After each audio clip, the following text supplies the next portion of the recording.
అన్నింటినీ రామనామమే ప్రసాదిస్తుంది. అందుకే తరువాతి పద్యంలో చెబుతున్నాడు బమ్మెర పోతన గారు, పునరన్ముక్తికి త్రోవ వేదములకున్ పుట్టిల్లు మోదంబునందునికి స్థానము ఇష్టభోగములకున్ ఉత్పత్తి మోదంబునందు ఉనికి స్థానము ఇష్టభోగములకై ఉత్పత్తి ఏ ప్రొద్దును ఇష్టభోగములకై ఉత్పత్తి ఏ ప్రొద్దును ఘనపాపంబుల వైరి షడ్రిపులకున్ కాలావసానంబు నీ వినుతాంగ్రిద్వయ పద్మసేవయ గదా విశ్వేశ నారాయణ. భగవత్పాద సేవ, భగవన్నామస్మరణ మన సంసారాల్లో ఎంత ప్రశాంతిని కలిగిస్తుందో చెబుతున్నాడు. రామనామస్మరణ, భగవన్నామస్మరణ ఎలాంటిది అంటే పునరన్ముక్తికి త్రోవ, ముక్తికి మార్గాన్ని చూపిస్తుంది. ముక్తి వేరు, విముక్తి వేరు. విముక్తి అంటే విడుదల, ముక్తి అంటే మోక్షం. చాలా తేడా ఉంది. మన చుట్టూ ఉన్న కుటుంబము, బంధాలు, ఐశ్వర్యాలు అన్నీ విష్ణుమూర్తికి ఉన్నట్టే మనకే ఉంటాయి. అవన్నీ పోవాలని కోరుకోకూడదు, పోవు. నీ మనస్సుని మరలించుకోవచ్చు. తాబేలు ఎలాగైతే ఏదైనా అలికిడి రాగానే అవయవాలన్నీ లోపలికి లాక్కుంటుందో, అలాగే మనం కూడా సంసార జీవితంలో తాపత్రయాల్లో ఉంటూనే మన మనస్సును లోపలికి లాక్కోవచ్చు. అవన్నీ పరిస్థితులన్నీ మనం మార్చక్కల. నీ మనస్సు ఒక్కటి మార్చుకో. ఇందాక చెప్పులు తొడుక్కోవడం అన్నాగే అలాగే నీ మనస్సును లోపలికి లాక్కోవచ్చు. అందుకు రామనామమే దిక్కు. రామ, శ్రీరామ, జై రామ, జై జయ రామ అనే స్మరణ నిరంతరం చేస్తూ ఉంటే మనస్సు లోపలికి వెళ్ళిపోతుంది. రాముడు పాదాల చేత ఆకర్షితమైన మనస్సు లౌకిక భోగాలు ఇష్టపడదు. వేదములకును పుట్టిల్లు, వేదము నీకు చదవకపోయినా దాని జ్ఞానం నీకు వస్తుంది రామనామస్మరణ కారణంగా. మోదంబునందు ఉనికి స్థానము, ఎప్పుడూ సంతోషానికి ఉనికి పట్టు భగవన్నామస్మరణ. ఇష్టభోగములకై ఉత్పత్తి, అనేక రకాల భోగాలు నీకు అందించడానికి భగవన్నామం చాలు. నిరంతరం ఎవరు నమ శివాయ, నమో నారాయణాయ, శ్రీమాత్రే నమః అనే నామాల్లో ఏదైనా ఒకటి మనస్సులో స్మరిస్తూ ఉంటారో వారికి ఆశించిన భోగాలన్నీ వారు ఏమీ ప్రయత్నం చేయలేకుండానే వస్తాయి. నామ మహిమ అంత గొప్పది. కలవు స్మరణాన్ముక్తికి అన్నారు. కృతయుగంలో తపస్సు ప్రధానం, త్రేతాయుగంలో యజ్ఞం ప్రధానం, ద్వాపర యుగంలో దానం ప్రధానం, కలియుగంలో భగవన్నామస్మరణ ప్రధానం. అంతకు మించింది లేదన్నారు. స్మరిస్తూ ఉంటే చాలు. అంతకంటే మనం ఏం చేయలేం. దానాలు చేయడానికి మనకెక్కడా, మనకేమో పిసినారి బుద్ధి అయ్యాయి. ప్రతిదానికి ఏదో ఆశిస్తూ ఉంటాం. దానాలు ఎక్కడ చేస్తాం? యజ్ఞం చేసేంత ఓపిక ఎవరికి ఉంది ఇప్పుడు? ఇంకా తపస్సు అంటారా? దాని పాట రాయడమే మనకి చేతగా సరిగ్గా. అవన్నీ వదిలే. అందుకే మన బోటికాళ్ళకి ఏం చెప్పారంటే భగవన్నామాన్ని స్మరించవయ్యా, తిరుగులేదన్న. అలాగ వేదాలకి పుట్టిల్లు, ముక్తికి త్రోవ, ఉనికి స్థానము మోదానికి, అలాగే ఉత్పత్తి ఏ ప్రొద్దును ఘన పాపంబుల వైరి. అనేక రకాల పాపాలు చేసి ఉండొచ్చు, పొరపాటు తప్పులు జరుగుతాయి జీవితంలో, పొరపాటు జరిగితే ఘోరాలు నేరాలు కూడా మళ్ళీ చేయకు. ఎప్పుడు వ్యాసభారతంలో వ్యాసుడు చెబుతాడు ఒక మాట, నకుర్యాం పునరతి. ఎంత తప్పు మనం చేసినా సరే నిజంగా దాని గురించి పశ్చాత్తాపపడి మన పూజామందిరంలోకి వెళ్ళి అమ్మవారి పాదాల మీద చేతులు పెట్టి నకుర్యాం పునరతి, మళ్ళీ చెయ్యనమ్మా, బుద్ధి వచ్చింది మళ్ళీ చెయ్యను అంటే ఆ చేసిన పాపం కూడా అనుభవించాల్సిన అవసరం లేకుండా భగవంతుడు చేస్తాడమ్మా. అంత దయామయుడు, అంత దయామయుడు. మన పశ్చాత్తాపం సరిగ్గా ఉండాలి. ట్రూ రిపెంటెన్స్ అంటారు. ఎక్కడికి నువ్వు గుళ్ళోకి వెళ్ళక్కల్లా, తిరుపతి మొక్కక్కల్లా, గంగలో మునగక్కల్లా, నీ ఇంట్లో పూజా మందిరం నీకు చాలు. నిజమైన పశ్చాత్తాపం ఉంటే అన్ని పాపాలు పరిహారం అయిపోతాయి. మళ్ళీ చేయకూడదంతే. ఎక్కడికక్కడ గంగలో మునిగేయడం, మళ్ళీ ఫ్రెష్గా పాపాలు మొదలెట్టడం కాదు. ఇక్కడ మళ్ళీ మునిగేస్తావు. ఎన్నిసార్లు మునుగుతావు ఇక్కడ పని లేక. ఓసారి మునిగామంటే మళ్ళీ వెళ్ళకూడదు అంటే మళ్ళీ పాపాలు చేస్తున్నావు అన్నమాట. పనే లేదు నీకు ఇక్కడ. మనస్సును అరికెట్టుకోగలగాలి. అందుకని షడ్రిపులకు కాలావసానంబు, కామం, క్రోధం, లోభం, మోహం, మదం, మాత్సర్యం. ఈ 6 విడిగా లేవండి. ఒక కోరికే. కామం అంటే కోరిక, అదే మూలం. అది తీరకపోతే క్రోధం, అది నాకే తీరాలి అనుకోవడం లోభం, అది తీరకపోతే నేను చచ్చిపోతానడం మోహం, అది తీరింది అని గర్వించడం మదం, అది నాకు తీరకుండా ఇంకోటికి తీరింది అనుకోవడం మాత్సర్యం. వెరసి ఉన్నది ఒక్కటే కోరిక. 6 శత్రువులు లేరండి. అంచేది ఆ కోరికను మనం జయించగలిగితే, కోరిక లేకుండా ప్రశాంతంగా ఉన్నదేదో తిని ఉండగలిగితే హాయిగా ఉండొచ్చునండి. రామనామం ద్వారా అది సాధ్యం అవుతుంది, అది సాధ్యం అవుతుంది. హనుమంతుడు ఆ రామనామం ద్వారానే ఏ కోరిక లేకుండా ఉండగలిగాడు.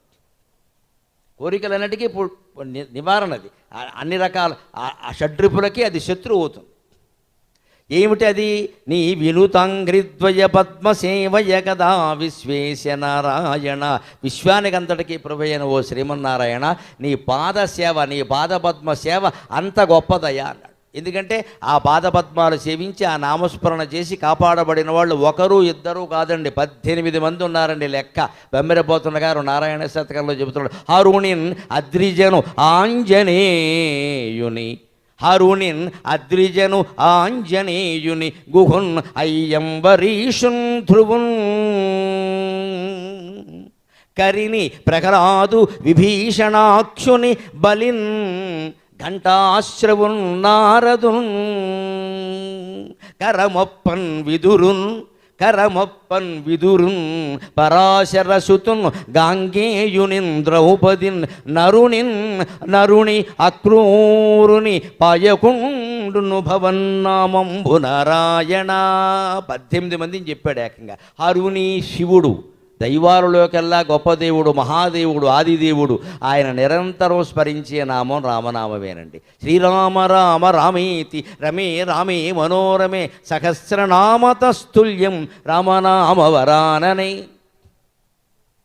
ఎప్పుడూ రామనామాన్ని స్మరిస్తాడట శివుడు. పార్వతీదేవి అడిగిన మీరే దేవుడు కదండి, ఏ దేవుడిని స్మరిస్తున్నారంటే, నాకంటే గొప్ప దేవుడు భూమండలం మీద పుట్టాడు పార్వతి.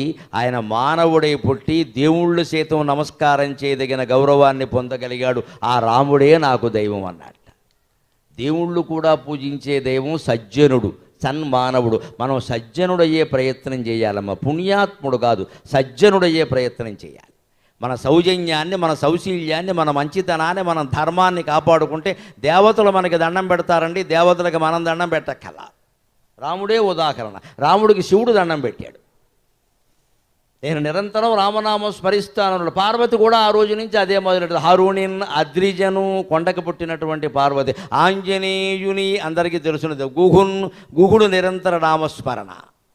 గుహుణ్ణి కాపాడింది రామాయణంలో పెద్ద పాత్ర చేసింది. లేకపోతే ఆయన ఒక ఆటవికుడు, కేవలం నావ నడుపుకుంటాడు. ఆయన ఎంత ముఖ్యుడైపోయాడు. ఆయన వర్గం ఏమిటి, ఆయన కులం ఏమిటి, రామాయణంలో ఆయన పాత్ర ఏమిటంటే రామచంద్రమూర్తి ఆయన కౌగిలించుకున్నాడు. నువ్వు నాతో సమానం అన్నాడు. నువ్వు నుంచునుండగా నేను కూర్చోకూడదన్నాడు రాముడు. ఆయన గుహుణ్ణి అంత గౌరవించాడు. అంబరీషుడు భగవన్నామస్మరణ కారణంగానే దుర్వాసుడు ప్రకటించినటువంటి కృత్య అనే రాక్షసి నుంచి తప్పించుకోగలిగాడు.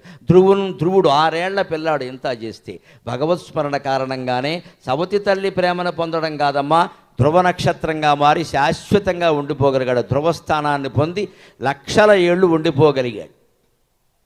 కరి గజేంద్ర మోక్షం కథ అందరికీ తెలుసున్నదే. కరిని కాపాడింది భగవన్నామమే, భగవంతుని యందు ఆర్తి. ప్రహ్లాదుని కాపాడింది నారాయణ మంత్రమే. విభీషణాక్షుని రాజ్యం వచ్చినా కానీ విభీషణుడు రావణుల్లా ప్రవర్తించలా, భగవద్భక్తుల్లా ప్రవర్తించాడు. అలా విభీషణుణ్ణి కాపాడింది అదే.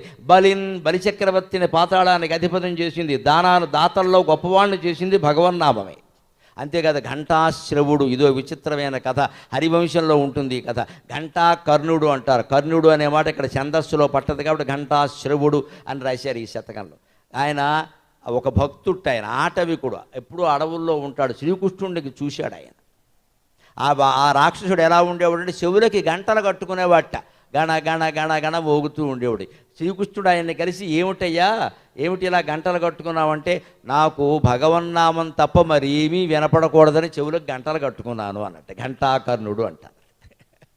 మన చెవుల దగ్గర గంటలు మోగుతుంటే గంటల శబ్దమే వినపడుతుంది కదా, వేరే ఏం వినపడవు కదా. అనవసరపు మాటలన్నీ వస్తూ ఉంటాయి. ఆ మాటలు నాకు వినపడకుండా చెవులకు గంటలు కట్టుకున్నా. మనం కూడా చెయ్యాలి. ఎప్పుడు భగవన్నామాన్ని వినాలి. మంచి సంగీతంలో అన్నమాచార్య కీర్తనలు బాలమురళి గారు పాడినవి, ఎంఎస్ సుబ్బలక్ష్మి గారు పాడినవి, గరిమెళ్ళ వారు పాడినవి, అటువంటి పాటలు వినాలి. అనవసరం ఏమైనా వినపడుతున్నాయి అంటే చెవుల్లో దూదులు ఎట్టుకోవాలి వినపడకుండా. ఇవన్నీ వినపడితే ఏమవుతుంది, ఊరికి ఫోన్కి ఎలుక్కుంటూ కూర్చోకూడదు. ఇక్కడ వచ్చిన ప్రతి వాట్సాప్, ప్రతి ఫేస్బుక్ మనం చూడాల్సిన పనేం లేదు. ఇక్కడ ఎవడని చూసినా మొత్తం రోడ్డు మీద కూడా కెలకడమే. రోడ్డు దాటుతూ కూడా కెలుకుతున్నారు. యమధర్మరాజు వచ్చి జీవితాన్ని కెలికెత్తాడు. ఇక్కడ రోడ్డు దాటుతూ కూడా ఫోన్ కెలకడమే. అంటే ఆ నిమిషంలో ఏదో అయిపోతుంది. ట్రాఫిక్ సిగ్నల్ ఉంటే అక్కడ చూసిన ఫోన్ కెలుగుతున్నాడు. ఇప్పుడు ఒక్క నిమిషంలోనే కొంపలు అంటుకుపోతాయా? పైగా ఎండ కనపడదు, అయినా సరే ఇలా పెట్టేసుకుని ఎంత కష్టపడతాడో, కళ్ళు పోతాయి. ఘంటాకరుడి నుంచి మనం నేర్చుకోవాలి. ఏమిటి? చెవులకు గంటలు కట్టుకున్నట్ట భగవన్నామం తప్పితే ఇంకేం వినపడద్దు నాకని. దాన్ని చూసి కృష్ణుడు అప్పటి వరకు మారువేషంలో ఉన్నాడు. ఆయన పుత్రుడు లేక పుత్రుల కోసం శివుడి గురించి తపస్సు చేద్దామని బదరికావనానికి వెళ్ళాడు. అప్పుడు ఈ ఘంటాకర్ణుడు కనపడ్డాడు.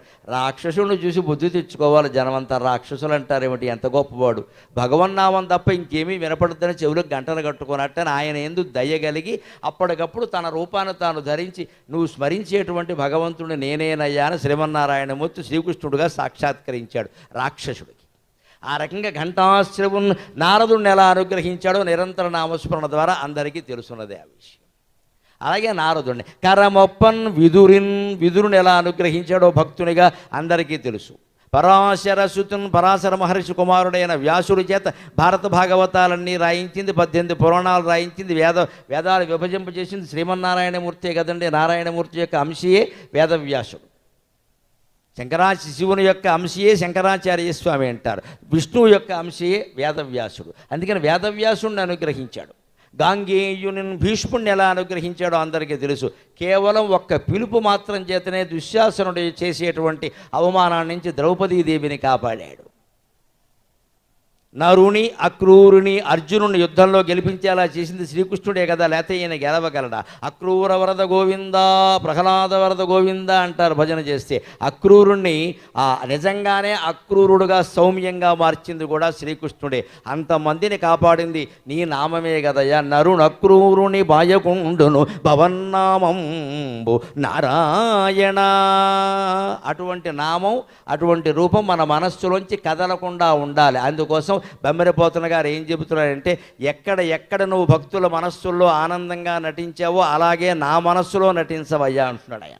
వరకాళింది తరంగడోలి కలలో వైకుంఠధామమ్ములో వెరవప్పంగ నయోధ్యలో మధురలో వ్రేపల్లెలో ద్వారకాపురిలో నాడెడు భంగి ద్వారకాపురిలో నాడెడు భంగి నా మనములో భూరి ప్రసన్నానంబురుగం వప్పగ నాడుచుండుము సీతాంభోజాక్ష నారాయణ.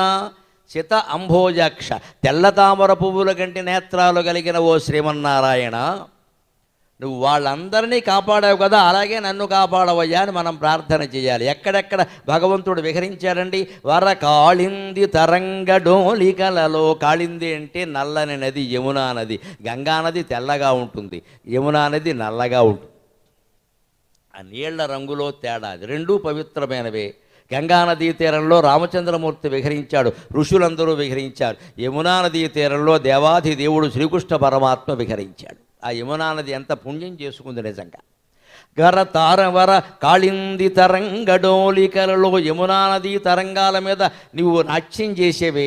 యమునా వీచి మృదంగవద్యములు మ్రోయన్. ఆ యమునా నదిలోనే పక్కన ఒక చెరువు ఉందట, ఆ చెరువు పేరే కాళింది అంటారు. అక్కడ కాళీయుడి మీద నాట్యం చేశారు కదా.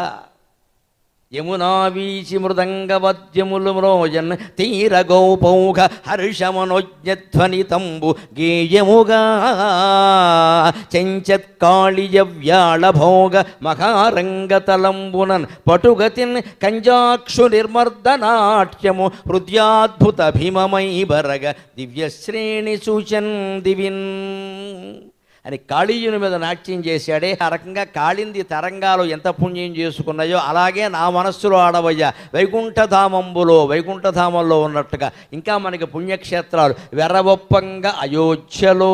ఇవాళ నిన్నటి రోజు శ్రీరామనవమి కాదమ్మా, మొన్నటి రోజు, అంతకుముందు రోజు కూడా అయోధ్యలో రోజుకి 1,00,000 మంది భక్తులు తగ్గడం లేదు ఇవాళ అయోధ్యలో బాలరామ ప్రాణ ప్రతిష్ఠ కారణంగా.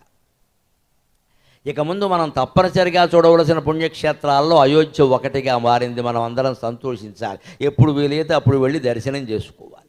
పైగా నిన్న అక్కడ అద్భుతమైనటువంటి ఏర్పాటు చేశారు. శాస్త్రీయ విజ్ఞానం అంతా ఉపయోగించి సరిగ్గా శ్రీరామనవమి నాడు మధ్యాహ్నం 12 గంటలకి రామచంద్రమూర్తి యొక్క నుదుటి మీద సూర్యకాంతి నామం రూపంలో పడేలా సూర్య తిలకం వచ్చేలా ఏర్పాటు చేశారు. ఎంత అద్భుతమైన దర్శనం! అలాగ అయోధ్య ఒక పుణ్యక్షేత్రమైంది. మధుర ఒక పుణ్యక్షేత్రం. ద్వారకా మధుర రేపల్లెలోనూ భగవంతుడు ఆడుకున్నాడు. ద్వారకాపురిలో విహరించాడు ఆయన. ఆ రకంగా ఆడెడు భంగి నా మనములో భూరి ప్రసన్నానంబురుఖం బొప్పగా ప్రసన్నమైన పద్మం లాంటి నీ ముఖం వికసిస్తూ ఉండగా నా మనస్సులో ప్రవేశించవయ్యా, నా మనస్సులో ఆడుకోవయ్యా సితాంభోజ అక్ష నారాయణ. అప్పుడు వెంటనే తర్వాత పద్యంలో చెబుతున్నాడు, మన మనస్సులో భగవంతుడు విహరించాలంటే మనం ఎలా ఉండాలో తెలుసా? పరుషాలాపములాడనోడి. ముందు నేర్చుకోవలసింది అది. కఠినమైన వాక్యాలు పరుషంగా మాట్లాడడం మానేయాలి. ఇవాళ చాలామంది భాష ఇళ్లల్లో కూడా విచిత్రంగా ఉంటుంది. పూర్వం ఎవరైనా పెద్దవాళ్ళు ఉంటే సవరించేవారు. మన కర్మ కొద్దీ ఇవాళ పెద్దవాళ్ళు ఇంటో లేకుండా పోయారు. వాళ్ళు చెప్పిన వినేవాళ్ళు లేడు. పైగా చావుగాలానికి లావు దుఃఖం అని 70 ఏళ్ళ ఆవిడ మనవరాల కోసం ఇంగ్లీష్ నేర్చుకుంటోంది. దీన్నే చావుగాలానికి లావు దుఃఖం అంట. దయచేసి అందరికీ నమస్కారం కూతురు ఇంట్లో యువకులు తల్లిదండ్రులు ఏం చేయండి అంటే, మా అమ్మగారిని ఇంగ్లీష్ నేర్చుకోమని కోరకండి, మా మనవరాలకి తెలుగు నేర్పి ఆవిడతో మాట్లాడమని చెప్పండి. తెలుగు రాకపోతే నీతో మా అమ్మ మాట్లాడదని చెప్పండి అమ్మా, అది సంస్కారం. మా పిల్లలకి ఇంగ్లీషు తప్పితే రాదు, ఈ ప్లీజు లేరని ఇంగ్లీష్ అని యథవమూతి మాట్లాడటం. ఇక్కడ నీ పిల్లలకి ఇంగ్లీషు రాదు తప్పితే ఏమి రాదని చెప్పడానికి సిగ్గు లేదా? తెలుగునాట పుట్టలేదా మనం? ఇంగ్లీషు రావడాన్ని గౌరవంగా ఎలా భావిస్తామండి? తెలుగు రాదని గర్వంగా ఎందుకు చెబుతామండి? ఎవరన్నా మా పిల్లలకి తెలుగు రాదంటే అంత కర్మే వచ్చిందని మాట్లాడండి. వెంటనే పడిపోవాలి రేవంతే ఇక్కడ. అప్పుడు ఇంకా ఆ వ్యాఖ్యానాలు మారిపోతాయండి. ఇక్కడ మా పిల్లలు విదేశాల్లో ఉన్నారని ఎవరన్నా అంటే, ఇక్కడ ఏం దొరకలేదా, గతి లేదా అని అడగండి. అప్పుడు విదేశాలు అంటే ఆగిపోతుంది. మావాడు కూడా ట్రై చేస్తున్నాడు. వద్దమ్మా, ఇది ట్రై ఎక్కలా, ఎప్పటికే నాశనమైన దేశం. ఇక్కడ మొత్తం మేధావుల వలస. తెలివితేటలు ఉన్న వాళ్ళంతా అమెరికా, ఆస్ట్రేలియాలో ఉంటారు. కష్టపడి పనిచేసేవాళ్ళు గల్ఫ్ దేశాల్లో ఉంటారు. పనికి మాలిన గ్యాంగ్ అంతా ఇక్కడ చేరారు. ఇక్కడ వీడికి తెలివి లేదు, కష్టపడలేడు. కాస్త కష్టపడే స్వభావం అంటే గల్ఫ్ వెళ్ళి కరెంటు పని చేస్తాడు. అక్కడ అరబ్ షేక్ మొత్తం గాడిదలు కాస్తాడు, ఒంటెలు కాదు. ఇక్కడ కష్టపడ్డాడు. ఇక్కడ గవర్నమెంట్ ఉద్యోగం కొంచెం చాసుకు పడుకుంటాడు. అక్కడ ప్రైవేట్ ఉద్యోగం కూడా నోరు మూసుకు చేస్తాడు. ఇక్కడ ఎందుకు చేయమండి? మన దేశం పట్ల మనకు భక్తి లేదు, మనకు గౌరవం లేదు. రాజకీయాలు మారాలి. ఎక్కడి నుంచి మారుతాయమ్మా? నువ్వు మారినప్పుడు రాజకీయాలు ఎందుకు మారుతాయి? వాళ్ళకేం పని? మా పిల్లలు విదేశాల్లో ఉన్నారని అంత కర్మే వచ్చిందని అడగండి. దెబ్బకు మారిపోతుంది, ఆ తత్వం మారిపోతుంది. ఇక్కడ ఏం ఉద్యోగాలు దొరకలేదా అని అడగండి అంతే. ఇప్పుడు ఉద్యోగం కాదండి, చదువు కూడా విదేశాలే. ఆ పాడు చదువులు ఎక్కడ లేవు. లేకపోతే మన పాఠశాలను మనం బాగు చేసుకోవాలి. 2.5 లక్షలు కట్టి ప్రైవేట్ స్కూల్లో చేర్పించే కంటే 2.5 నెలలకోసారి ప్రభుత్వ పాఠశాలకు వెళ్ళి అజమాయిషీ చేయండి అమ్మా, విద్య అంతా బాగుపడుతుంది. 2.5 months పేరెంట్స్ కమిటీగా ఏర్పడి ప్రతి ప్రభుత్వ పాఠశాలకి 2.5 నెలలకోసారి వెళ్ళండి, అంతే చాలు. మీరేం చేయక్కల్లా. అక్కడ అడగండి, ఊరికే మారుతుంది. మొత్తం వ్యవస్థ అంతా మారుతుంది. మనకు అది అక్కల. మనకి ఎంతసేపు ఎస్కేపిజం, తప్పించుకుంటాం. మనం తప్పించుకుందాం, పారిపోదాం, మొత్తం దేశం నాశనం అవ్వాలి. ఎవడు దేశాన్ని బాగు చేస్తాడు? ఇక్కడ ఎవరికి పట్టింది? 2.5 లక్షలైనా ఇక్కడ 1వ తరగతి కడతాం, కానీ 2.5 నెలలకోసారి ప్రభుత్వ పాఠశాలకు వెళ్ళి ఏమండి కాస్త మా పిల్లడికి చెప్పండి, ఆ మాస్టర్కి నమస్కారం పెట్టి గౌరవంగా చూద్దామని అడగరండి. మా చిన్నతనంలో ఎంత అందమైన రోజులు, మా రోజులు మళ్ళీ వస్తుంది. దసరా వస్తే మా మాస్టర్ని తీసుకుని మేము మా ఇంటికి తీసుకెళ్ళేవాళ్ళం. అయ్యవారికి చాలు 5 వరహాలు, పిల్లవాండ్రకు చాలు పప్పు బెల్లాలు. మా మాస్టర్కి 5 రూపాయలు ఇవ్వండి, మాకేమో పప్పు బెల్లం పెట్టండి ప్రసాదం అని కూర్చునేవాళ్ళం. మా మాస్టర్ని మేమే తీసుకెళ్ళేవాళ్ళం, బుక్క కొట్టుకుంటూ. గురువుల మీద గౌరవం. వెంటనే మా అమ్మ నాన్న బయటకు వచ్చి గురువుల కాళ్ళు కడగమని చెప్పేవారు మాకు. గురువుగారు కాళ్ళు కడకరా. పైగా బాటనీ ఒకరు, ఫిజిక్స్ ఒకరు, మ్యాథ్స్ ఒకరు, 10 మంది కాళ్ళు కడిగేవాళ్ళు. నేర్పారు చిన్నతనంలో. ఎవరు మాస్టర్ వచ్చారు కాళ్ళు కడకరా అంటే, తండ్రి చెబితే కడగకుండా ఎలా ఉంటామండి? వాళ్ళ కులం వేరు, వాళ్ళ మతం వేరు, ఏమీ చూడలేదమ్మా. మా అమ్మా నాన్నలు కేవలం గురుత్వాన్నే చూశారు. ఏ కులం ఏ మతం అని ఎప్పుడు మాట్లాడలే. ఎవరైతే ఏంటారా మాస్టరే కాళ్ళు కడుగు అనేవారు. లోపలికి పిలిపించి కూర్చోబెట్టి మా నాన్నగారు అయితే డబ్బులు ఇవ్వడంతో పాటుగా బట్టలు పెట్టి పంపేవారు. అందులో ఆడవాళ్ళు ఉంటే మా అమ్మగారు చీర పెట్టేది, ఆవిడ కట్టుకోమ్మా అని. మాకు బాకి పాఠం చెబుతున్నారు. గవర్నమెంట్ స్కూల్లోనే చదువుకున్నామమ్మా. ఇవాళ ఇన్ని వేల మంది నా కోసం ఉన్నారమ్మా. ప్రభుత్వ పాఠశాలలో చదవబట్టే ఉన్నారు, ప్రభుత్వ కళాశాలలో చదవబట్టే ఉన్నారు. I never studied in any public school. English నాకు బాగా వచ్చు, మాట్లాడగలను, బోల్డ్ మాట్లాడతా. ఇంగ్లీష్ మీడియం వాడి కంటే ఎక్కువే మాట్లాడతా. కానీ నేను వాడను ఆ భాష, నాకు అవసరం లేదు. అది ఈ పౌరుషం నేర్పాలి పిల్లలకి. ఇంగ్లీష్ రావడం గొప్పగా భావించేది. ఏం దరిద్రం, తెలుగు రాదా అని అడగండి, దెబ్బకు మారతారు మనుషులు. మన వ్యాఖ్యానాల్లో మార్పు రావాలండి. అప్పుడు మొత్తం సమాజం మారుతుంది.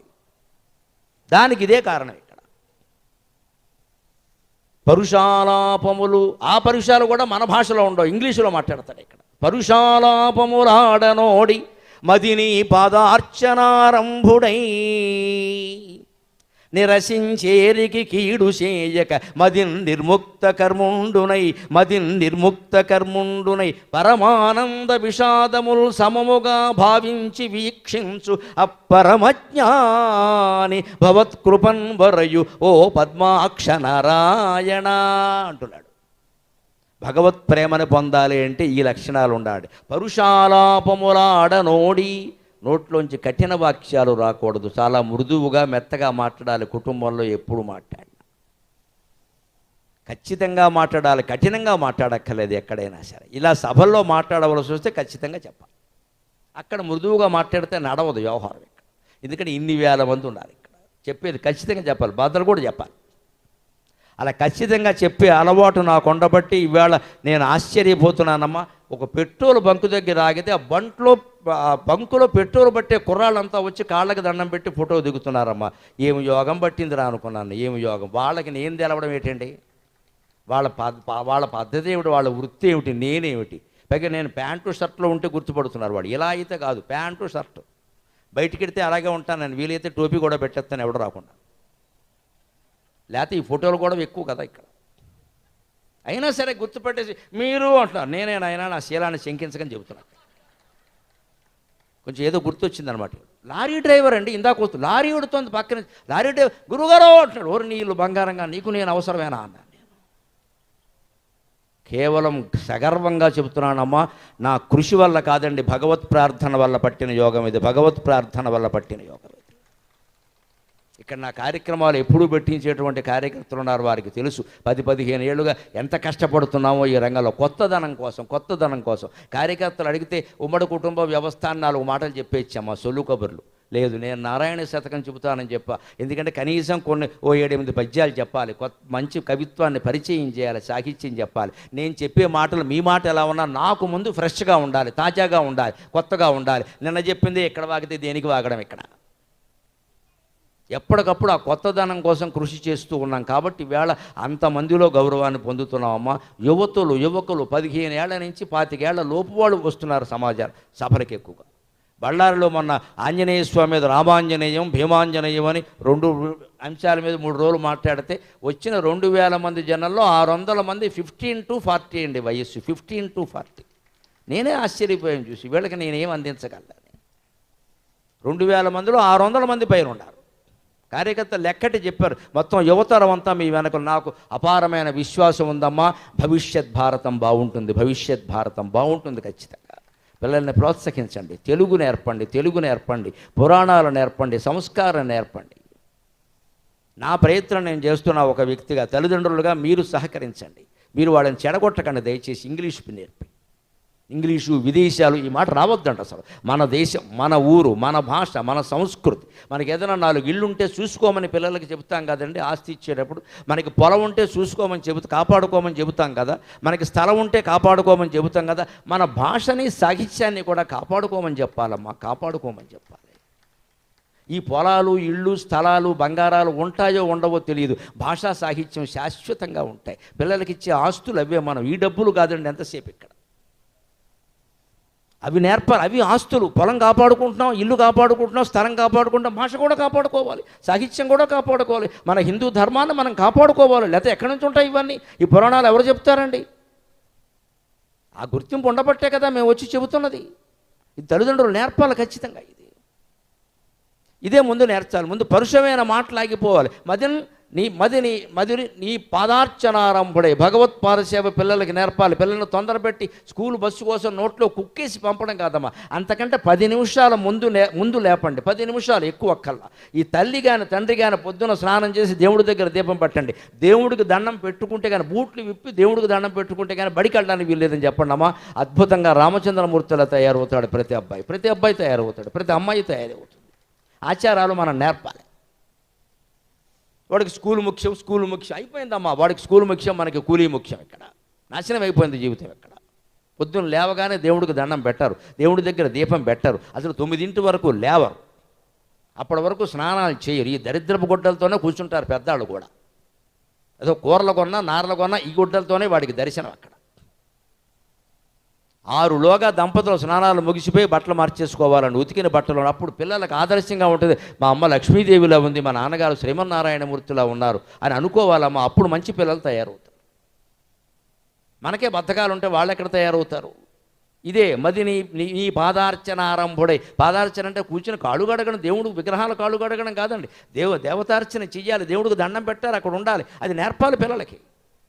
ఇప్పుడు ముక్కోటి ఏకాదశి నాడు గుళ్ళోకి వెళ్ళి ఉత్తర ద్వారం పగలగొట్టేయడం కాదమ్మా, అందరూ కలిసి ఇక్కడ ప్రతిరోజు పంపాలి. ఇక్కడ ఆ ఒక్కరోజు మాత్రం ఇంకా గుళ్ళు పగలగొట్టేదారు. విష్ణుమూర్తి కూడా భయపడిపోతాడు, వాళ్ళు పారిపోదావరా బాబా అని. మొత్తం దాడే, ఒకడి మీద ఒకడు ఎక్కేసి ఆయన నానాయాతన పడిపోతాడు. ఈ పండగ ఎందుకు వచ్చిందిరా బాబా అని. ఆ ఒక్కరోజు మొత్తం తిరుపతి ఖాళీ ఉండదు, ఏ గుడి ఖాళీ ఉండదు. ఇక మళ్ళీ గురునాడు అందరూ ఇంకా పూజారి గారు దేవుడే, ఇంకెవరున్నారు ఇక్కడ. ఇద్దరు పేకాడుకోవాల్సిందే. ఏం అజ్ఞానంలో ఉన్నాం, ఏం అజ్ఞానం. రోజు గుళ్ళోకి వెళ్ళామా సాయంత్రం. మా ఊరు గుళ్ళో మా నాన్నగారు రోజు 6:30 వరకు గుడి దగ్గర మీద కూర్చుని కబుర్లు చెప్పి గుళ్ళోకి వెళ్ళి వచ్చేవాడు. ఆయన చూసే మాకు అలవాటైంది గుళ్ళోకి వెళ్ళాలని. ప్రతిరోజు, ఏ రోజు మానలేదు ఆయన. ఎంత వాన రాని ఎంత ఎండ ఉండని గుళ్ళోకి వెళ్ళి ఆ కొబ్బరికాయ మొక్క పట్టుకొచ్చి మాకు పెప్పేవాడు. మేము కొబ్బరికాయ కోసమే ఉండేవాళ్ళం. కానీ గుడి ఏమిటో కూడా అర్థమైంది కొబ్బరికాయ వాళ్ళు. నాన్నగారు వస్తారు, కొబ్బరికాయ పెడతారు, ఆ కొబ్బరికాయ మొక్క కోసం కూర్చునేవాళ్ళం. కానీ తండ్రి రోజు గుళ్ళోకి వెళ్ళి వచ్చి 64 ఏళ్ళు బతికినటువంటి మనిషి 64వ ఏట కూడా గుళ్ళోకి వచ్చి, నాకు ప్రసాదం పెట్టిన తండ్రి కడుపున పుట్టానమ్మా, నా జీవితం అందుకు బాగుంది, నా జీవితం అందుకు బాగుంది. ఆ తండ్రి ఆశీస్సులు ఉన్నాయి. ఆయన వెళ్ళి మాకు నేర్పాడు. మనం వెళ్ళమని తోసేయలేదు ఇక్కడ. ఇది పరీక్షలప్పుడు మొక్కమని చెప్పలేదండి ఆయన. రోజు వెళ్ళాలరా, ఏదో కోరికలు ఏమిటరా తీసి దండం పెట్టుకో, దేవుడికి దండం పెట్టుకుంటే అన్నీ అవుతాయలే, కోరడం ఏంటి దరిద్రం అని చెప్పాడు. కోరకూడదు. ఇదే పాదార్చనారంభుడై. నిరసించేరికి కీడు చేయక. పిల్లలు వ్యతిరేకిస్తూ ఉంటారు. ఇవాళ నెగటివ్ ఐడియాలజీ బాగా పెరుగుతోంది, గమనించండి. మీకు అర్థం కావడం కోసం ఇంగ్లీషులో చెబుతున్నా. వ్యతిరేక వ్యాఖ్యలు చాలా పెరుగుతున్నాయి. అనుకూలంగా ఆలోచించడం నేర్పించండి. ఏదైనా సరే తల్లి తండ్రికి కాదండి, ప్రభుత్వానికి కూడా. ఏ ప్రభుత్వం వచ్చి మనకేం వరగబెట్టేది అండి ఇక్కడ. కానీ ప్రభుత్వాన్ని కూడా మనం భరించాలి, తప్పదు. ఎన్నుకున్నాం కదా. ప్రతిరోజు ప్రభుత్వాన్ని తిట్టడం, ప్రతిరోజు నాయకులను తిట్టడం, ప్రతిరోజు ఎవరో ఒకరిని తిడుతూ ఈ వ్యాఖ్యానాలు అన్నాల బల్ల దగ్గర పిల్లలకి వినపడితే పిల్లలు చెడిపోతారు ఖచ్చితంగా. వాళ్ళకి నెగిటివ్ వచ్చేసింది అక్కడ. ఏది బాగుండదు, ఏది బాగుండదు, ఈ దేశం ఎంత. వెంటనే వాడు అనుకుంటాడు ఆస్ట్రేలియా వెళ్ళిపోదామని. అక్కడ మాత్రం బాగుండి చేసిందా. అనుకూలంగా ఆలోచించడం నేర్పాలి. అదే నిరసించి ఏరికి కీడు చేయక. ఎంతసేపు నిరసనగా మాట్లాడడం, వ్యతిరేకించడం నేర్పకూడదండి. పర్వాలేదులే, అది ఏదో అయింది, నువ్వు చూసుకోరాదు, ఇలా ఆలోచించచ్చు కదా, అలా ఎందుకు ఆలోచిస్తున్నావు. ఆలోచించే విధానం నేర్పడం. ఒక గది ఖాళీ, 2 మిత్రులు పట్టణానికి వచ్చి హైదరాబాద్ గది వెతుక్కుంటున్నారు. రూమ్ వెతుక్కోవాలిగా, బ్రహ్మచారులు గౌడిస్తాడు గది. ఏదో ఎవరో ఇచ్చారు మొత్తం మీద. చూస్తే ఒకటి అన్నట్ట, ఏముందిరా గది అంతా ఖాళీగానే ఉంది. గది ఖాళీగా ఉండకపోతే ఏముంటుంది. కానీ వాడు దృష్టి గదంతా ఖాళీగానే ఉందిరా. రెండో వాడు అన్నట్ట, అరే గదంతా ఖాళీగా ఉందిరా, మనం ఏం కావాలంటే అది పెట్టుకోవచ్చురా అన్నట్టు. ఇదే పాజిటివ్ అవుట్లుక్ అంటే. గది ఖాళీగా ఉంది, ఏముంది అనడం నెగటివ్. ఖాళీగా ఉన్న గదిలో మనం ఏం కావాలంటే అది పెట్టుకోవచ్చు కదా అనడం పాజిటివ్. ఈ అనుకూల దృక్పథాన్ని నేర్పాలని. నిరసించి ఏరికి కీడు చేయక. మదిని నిర్ముక్త కర్మ ఉండున. ఈవేళ సమాజంలో బాగా వ్యాపించింది ఏమిటంటే ప్రతిదానికి ఫలితం ఆశిస్తున్నారు, ప్రతిదానికి ఫలితం ఆశిస్తున్నారు. ఫలితం ఆశించడం నేర్పకూడదండి. భగవద్గీత సారాంశం అంతా అదే. కర్మణ్యేవాధికారస్తే మా ఫలేషు కదాచన. నీ పని మీదే నీకు అధికారం తప్ప ఫలితాన్ని ఆశించే హక్కు నీకు లేదన్నాడు భగవంతుడు. అన్ని పనులకి ఫలితాలు రావండి, అన్ని పనులకి ఫలితాలు రావు. కొన్నింటికి 10 ఏళ్ల తర్వాత వస్తాయి, కొన్నింటికి 10 నెలలకు వస్తాయి, కొన్నింటికి 10 రోజుల్లో వస్తాయి, కొన్నింటికి 10 నిమిషాల్లోనే రావచ్చు. మనం ఓపిక పట్టాలి కదా, అది నేర్పాలి ఖచ్చితంగా. నిర్ముక్త కర్మ ఉండనే. పనులు మానేయద్దు, ఫలితం మీద దృష్టి పెట్టకు. చదువుకో, హాయిగా చదువుకుంటే జ్ఞానం వస్తుంది కదా. మార్కులును డబ్బులు దేనికండి, జ్ఞానం వస్తుంది. అక్కడ ఆపేయాలి. ఉపాధ్యాయులు ఎప్పుడు మార్కుల గురించి డబ్బుల గురించి మాట్లాడదు. చదువుకోండి, జ్ఞానం వస్తుంది. జ్ఞానం వల్ల జీవితం సుఖంగా ఉంటుంది. అంతేకాదు, ఇవాళ బాగా అలవాటు చేయవలసింది ఆధునిక సమాజంలో అన్నీ ప్రమాదాలే. ప్రమోదాలు తక్కువ, ప్రమాదాలు ఎక్కువ. అందుకే ఏం చెబుతున్నాడు ఇక్కడ బమ్మెరపోతున్న గారు శతకంలో, పరమ ఆనంద విషాదములు సమముగా అభావించి వీక్షించు. ఆనందాన్ని విషాదాన్ని సమానంగా తీసుకోవడం నేర్పాలి. ఆ విషాదంలో కూడా ఒక సౌకర్యం ఉంటుంది, అది నేర్పాలి. పర్వాలేదు లేరా, జరిగింది ఏదో జరిగింది, 4 రోజులు విశ్రాంతి దొరికింది కదమ్మా, హాయిగా మంచం మీద పడుకో, పెట్టింది ఏదో తిను, మంచి పుస్తకం చదువుకో, టీవీ చూసుకో, నీకు ఎప్పటి నుంచో క్రికెట్ చూడాలని సరదా కదా, క్రికెట్ చూసుకో నాయనా అని చెప్పాలి. అంతేగాని కాలు దెబ్బతిన్నందుకు వాడిని ఊరికే మాటలని బాధ పెట్టద్దు. గ్రహస్థితి దోషం ఇవన్నీ వద్దండి, దానివల్ల జరగదమ్మా, ప్రమాదమే. ఏదో జరిగిందమ్మా, డాక్టర్ గారు రెస్ట్ తీసుకోమని తీసుకో, బోళ్ళంతమందికి జరిగే ఏముంది దీనికి, నీకు కావాల్సిన క్రికెట్ మ్యాచ్ చూసుకో, కొన్ని సినిమాలు చూసుకో, అక్కడ ఉండి కూర్చో, కాలక్షేపం చేయి, ఆయన ప్రోత్సహించాలి. ఇదే ఆనందాన్ని విషాదాన్ని సమానంగా తీసుకోవడం. పరీక్ష ఫెయిల్ అవుతారు పిల్లలు, అసలు ఆ మాట గురించి మాట్లాడకూడదు, వాళ్ళ దగ్గర అస్సలు మాట్లాడకూడదు. పైగా పోతే పోయిందిరా, మళ్ళీ చదువుకో, సబ్జెక్ట్ గట్టి పడుతుందని చెప్పాలి, గట్టి పడుతుంది మళ్ళీ చదువుకో అని చెప్పాలి. ఏమిటో వీడు ఒక్కడదే పరీక్ష పోయింది, మా ఇంట్లో ఎవరిది ఇలా జరగల అని తల్లి కానీ తండ్రి కానీ అంటే ఇక మీరు పట్టుకోలేరమ్మా, వాడు సాయంత్రానికి చచ్చిపోతాడు అన్యాయంగా. ఆత్మహత్యలు అక్కడే వస్తాయి. తల్లి తండ్రి కూడా వ్యతిరేకంగా మాట్లాడాక వాడు బతుకుతాడండి?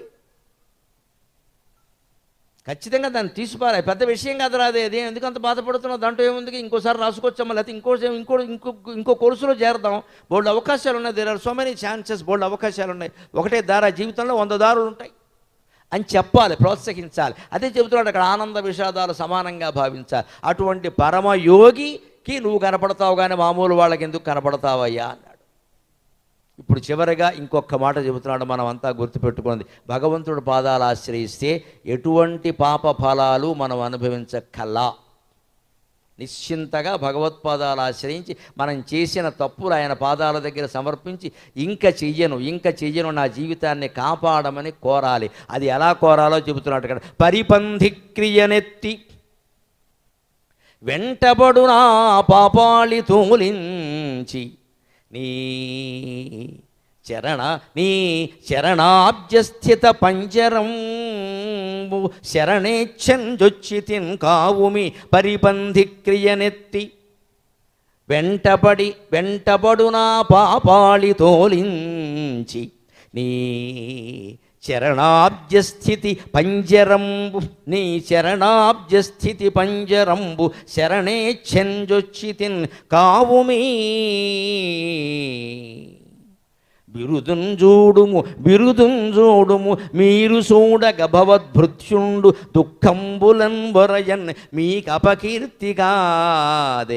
మీరు చూడగ భవద్భృత్యుండు దుఃఖంబులన్ వరయన్ మీకపకీర్తిగాదే.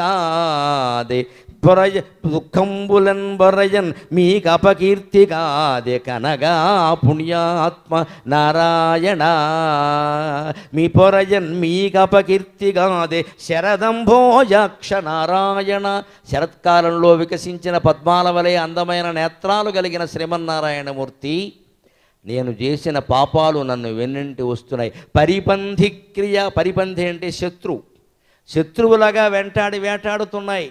అటువంటి పాపాలు నువ్వే పోగొట్టాలి. ఇంకా జన్మలెత్తి అవన్నీ అనుభవించే ఓపిక నాకు లేదు స్వామి, నన్ను క్షమించు. ఒక్క గ్యారంటీ మాత్రం ఇవ్వగలను, చేసిన పాపాలు ఎందుకు చేశానో నేను చెప్పలేను, ఏదో చాపల్యం కొద్దీ చేశాం, కానీ ఇంకా చెయ్యను అని మాత్రం చెప్పగలను. ఆ మాట అనలేమా? ఊరికే పాపం చేశామని కృంగిపోవాలా? నీకు హిందూ మతంలో ఉండే ఒక గొప్ప విశేషం ఏమిటంటే, నే పాపిని బాధపడమని చెప్పని ఏకైక మతం హిందూ మతం అంటే ఖచ్చితంగా మనం పుణ్యాత్మలం అమృతస్యతే పుత్రాహ. ఎక్కడ ఎవరి దగ్గర మనం పాపాత్ములం అని అనవలసిన అవసరం లేదు. పాపాత్ముడు ఒక్కడు కూడా ఉండడు, అందరూ పుణ్యాత్ములే. ఊళ్ళోకి వెళ్ళినప్పుడే మన పాపాలన్నీ పోయాయి, దర్శనం చేసినప్పుడే అన్నీ పోయాయి, రామ అనే 2 అక్షరాలు తలుచుకోగానే పోయాయి. ఇంకా మనం పాపాత్ములు ఎలా అవుతామండి? దరిద్రపు మాట. ఆ మాట ఒక హిందువు నోట రాకూడదు. అందుకే చెబుతున్నాడు ఇక్కడ, భగవంతుడిని దర్శించగానే, భగవత్పాదాలు సేవించగానే, భగవన్నామాన్ని స్మరించగానే అవి పోయాయి. ఇంకా దాని గురించిన చింత నీకు దేని ఊరికే. అందుకని ఎలాగా, నీ శరణాబ్జస్థిత పంజరంబు శరణెచ్ఛంజొచ్చిత. పక్షి ఎక్కడెక్కడో తిరుగుతుంది, చివరికి ఎవరో దానికోసం ఓ పంజరం పెడతారు, బంధించడం కోసం కాదు. దానికేదో 4 మొక్కలు పెడదాం, మామిడి పళ్ళ మొక్కలు, జామ పండు మొక్కలు పెడదాం అని తలుపు తీసి పెడతారు. అటువంటి వాళ్ళు తలుపు వేయరు, తలుపు తీసి పెడతారు. దాని ఇష్టం వచ్చినప్పుడు అది వస్తుంది, 2 మొక్కలు తింటుంది, వెడుతుంది. పక్షుల్ని పెంచవచ్చు, ఇలా పెంచాలి. ఇక అక్కడి నుంచి తలుపు వేసేసి మనకు వచ్చిన విధవ మాటలన్నీ దానికి నేర్పడం కాదు. ఇక్కడ నీవు మొత్తం అహంకారం అంటారు దీన్ని. ఇక్కడ అక్కడి నుంచి మా చిలక రామ అంటుంది, రామ అందు, నువ్వు వెధవ అంటే వెధవ అంటుంది. రామచిలక అంటారు. ఎందుకంటారంటే రామ అంటే రామ అంటు, రామ అన్న దానికి తెలుసా, రామాయణం తెలుసా? నువ్వు డ్రామా అంటే డ్రామా అంటుంది. రామచిలుక అంటే అర్థం అది కాదండి, తెలియక మాట్లాడతారు. చిలకల్లో పక్షుల్లో ప్రధానంగా కొన్ని జాతులు ఉంటాయమ్మా. జీవితాంతం ఒకటే చిలకతో కలుస్తుంది, మరో చిలకన దగ్గరికి రానివ్వదమ్మా. ఏకపత్నిత్వం, అది రామచిలుక అంటే అర్థం. రామచిలుక అంటే అటువంటి చిలకల్ని రామచిలుకలు అంటారు. రాముడుకున్న వ్రతం ఆ చిలక కూడా ఉంది కాబట్టి రామచిలక అన్నారు, కానీ ఆకుపచ్చగా ఉందని తోకపచ్చగా ఉందని ఎవడో అనలేదు ఇక్కడ. చిలక రామ అంటే రామ అంటం ఏంటండి, డ్రామా అంటే డ్రామా అంటుంది, దానికేం తెలుసు. రాముడుకున్న వ్రతం చిలకల్లో ఉందండి. ఆడచిలుక చనిపోయిందంటే అంతే బ్రహ్మచర్యమే, మగ చిలుక చనిపోయినా అంతే బ్రహ్మచర్యమే. మళ్ళీ మాట్లాడదు, ఇంకా మరో చిలకని దగ్గరికి రానివ్వదు. ఇంకా అంత నీతిమంతంగా బతకడం చిలకల్లో కూడా ఉందండి, మనకి లేకపోతే ఎలాగా. అది రామచిలుక. రాముళ్ళలాంటి వ్రతం కలిగిన చిలుక కాబట్టి రామచిలుక అంటారు తెలుగు వాళ్ళు. అలాగ మనం చిలకల్ని పక్షుల్ని పెంచచ్చండి, తప్పుల స్వేచ్ఛ ఇవ్వాలి వాటికి.